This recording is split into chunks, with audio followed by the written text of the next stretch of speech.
انسان کو محنت اور مشقت ہی میں پیدا کیا۔ محنت، مشقت، تکلیف یہ ہر انسان کا مقدر ہے، کرنی ہی ہے۔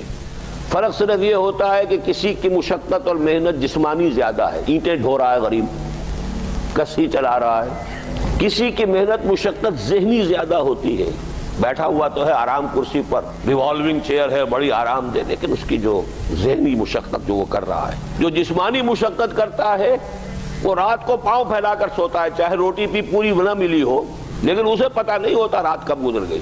اور یہ دوسرے جو ہوتے ہیں انہیں رات کو بھی نیند نہیں آتی، مخملی گدیروں پر بھی نہیں آتی، انہیں ضرورت ہوتی ہے ہپنوٹکس کی بھی، سیڈیٹیوز کی بھی، ٹرینکولائزرز کی بھی، یہ ساری چیزیں وہاں چلتی ہیں، اس لیے کہ ان کی جو کوفت ہے وہ کسی اور قسم کی۔ لیکن بچا ہوا کوئی نہیں ہے۔ محنت، مشقت، قرآن نے اتنی قسمیں کھا کر اللہ نے کہا ہے، ہم نے انسان کو، یہاں کسی انسان کی تخصیص نہیں ہے۔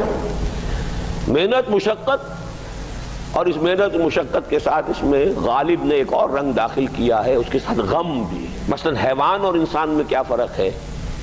بیل ہے، کولو چلا رہا ہے، مشقت تو وہ بھی کر رہا ہے۔ بار برداری کا اونٹ ہے، بوجھ ڈھو رہا ہے ادھر سے ادھر تک، محنت تو وہ بھی کر رہا ہے۔ انسان محنت بھی کرتا ہے، مزید اس کو رنج اور غم جو سابقہ اس کو پیش آتا ہے۔ بیل کو پتہ بھی نہیں ہوگا میری کو اولاد بھی ہے، نسل بھی ہے، وہ کوئی بیمار ہے، کس حال میں ہے۔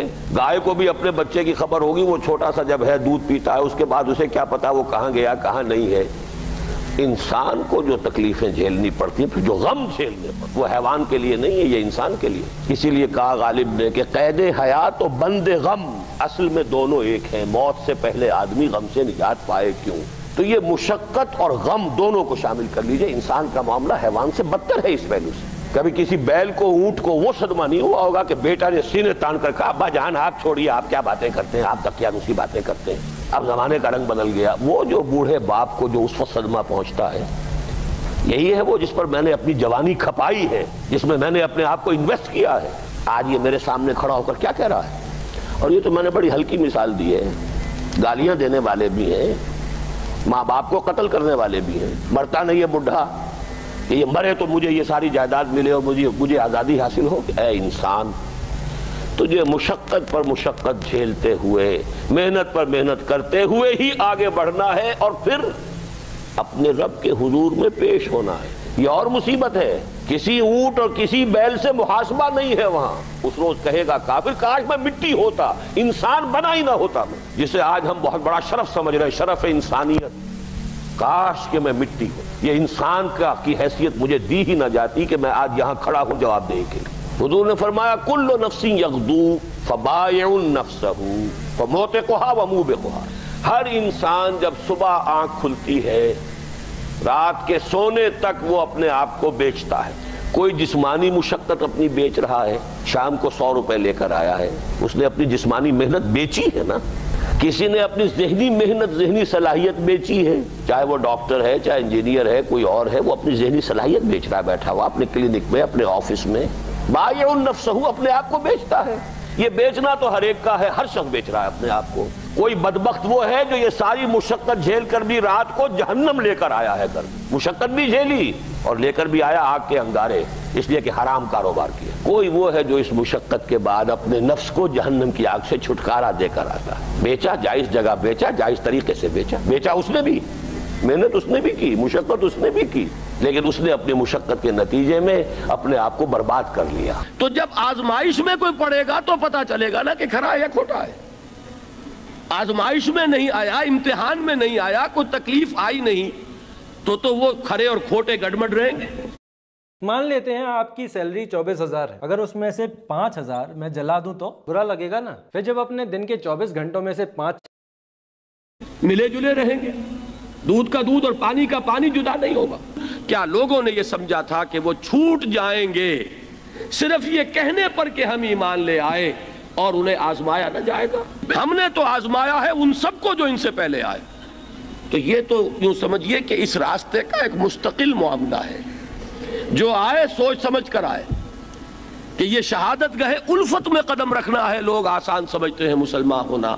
جس نے کہا آمنت باللہ، ہم نے آزما لیا، سچ مچ کا یہ ہم پر ایمان کا دعوے دار ہے یا جھوٹ موٹ کا دعویٰ کر رہا ہے؟